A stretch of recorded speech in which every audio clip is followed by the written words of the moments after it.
Assalamualaikum warahmatullahi wabarakatuh.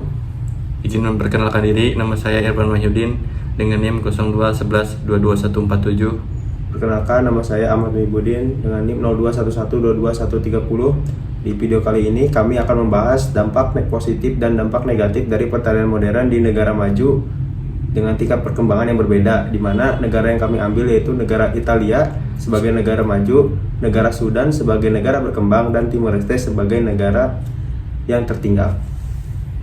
Berikut adalah dampak positif dan negatif pertanian modern di negara Italia. Untuk yang pertama adalah dampak positifnya, yaitu efisiensi yang tinggi, di mana penggunaan teknologi seperti GPS, drone, dan irigasi otomatis meningkatkan produktivitas dan efisiensi. Yang kedua, keamanan pangan, di mana ketersediaan pangan terjamin dan standar keamanan pangan yang tinggi. Yang ketiga yaitu sektor ekspor kuat, di mana produk pertanian berkualitas tinggi mendukung ekspor, misalnya anggur, zaitun, dan tomat. Yang keempat yaitu pengurangan tenaga kerja kasar. Dengan melakukan pertanian modern, otomatisasi mengurangi kebutuhan tenaga kerja dengan fisik yang berat.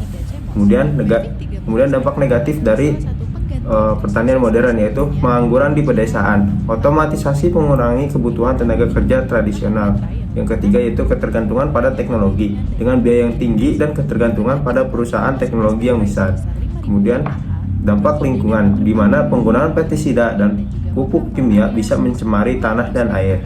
Yang keempat yaitu monokultur, di mana akan terjadi penurunan keanekaragaman hayati. Selanjutnya adalah negara berkembang, yaitu negara Sudan. Adapun dampak positif dari pertanian modern dari negara Sudan, yang pertama adalah peningkatan hasil panen dengan introduksi produk traktor serta sistem irigasi dan benih unggul. Yang kedua adalah ketahanan pangan lokal meningkat. Lebih banyak makanan diproduksi secara lokal. Yang ketiga adalah lapangan kerja di sektor teknologi pertanian, terutama untuk operator alat dan teknisi alat mesin pertanian. Yaitu ada dampak negatifnya. Yang pertama adalah kesenjangan akses teknologi, petani kecil kesulitan akses mesin modern. Yang kedua adalah degradasi lingkungan. Degradasi lingkungan dialami oleh praktik pertanian modern tanpa kontrol, bisa mempercepat penggunaan dan erosi.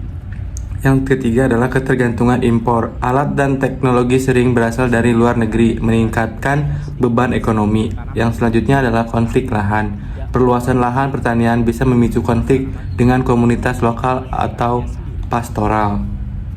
Kemudian yang terakhir adalah negara Timor Leste sebagai negara yang tertinggal. Dampak positifnya yaitu modernisasi yang bertahap, akan terjadi introduksi alat sederhana seperti pompa air dan pupuk organik mulai meningkatkan produktivitas. Yang kedua yaitu terjadinya pelatihan dan bantuan internasional sehingga mendukung transisi menuju pertanian yang lebih efisien. Kemudian dampak negatif dari pertanian modern di negara tersebut yaitu infrastruktur yang masih terbatas, di mana sulitnya mengadopsi pertanian modern tanpa jalan, listrik, dan akses pasar. Yang kedua yaitu kurangnya sumber daya dengan dana dan pendidikan terbatas untuk adopsi teknologi. Yang ketiga yaitu risiko kehilangan kearifan lokal. Dengan melakukan pertanian modern bisa menggeser teknik tradisional yang ramah lingkungan. Yang keempat adalah terjadinya kesenjangan sosial, yang sebagian kecil dari petani bisa menikmati hasil modernisasi. Berbeda dengan yang dihadapi oleh negara maju seperti Dapat disimpulkan dari ketiga negara tersebut, kita bisa lihat bahwa dampak pertanian modern tidak selalu sama.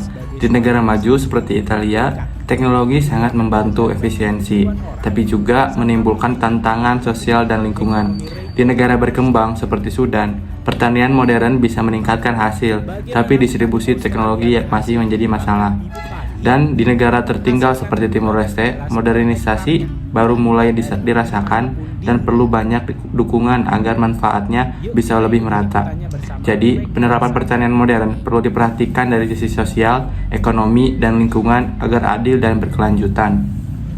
Terima kasih sudah menonton video ini sampai akhir. Jangan lupa like, komen, dan subscribe ya kalau kalian suka konten seperti ini. Sampai jumpa di video kami selanjutnya. Terima kasih.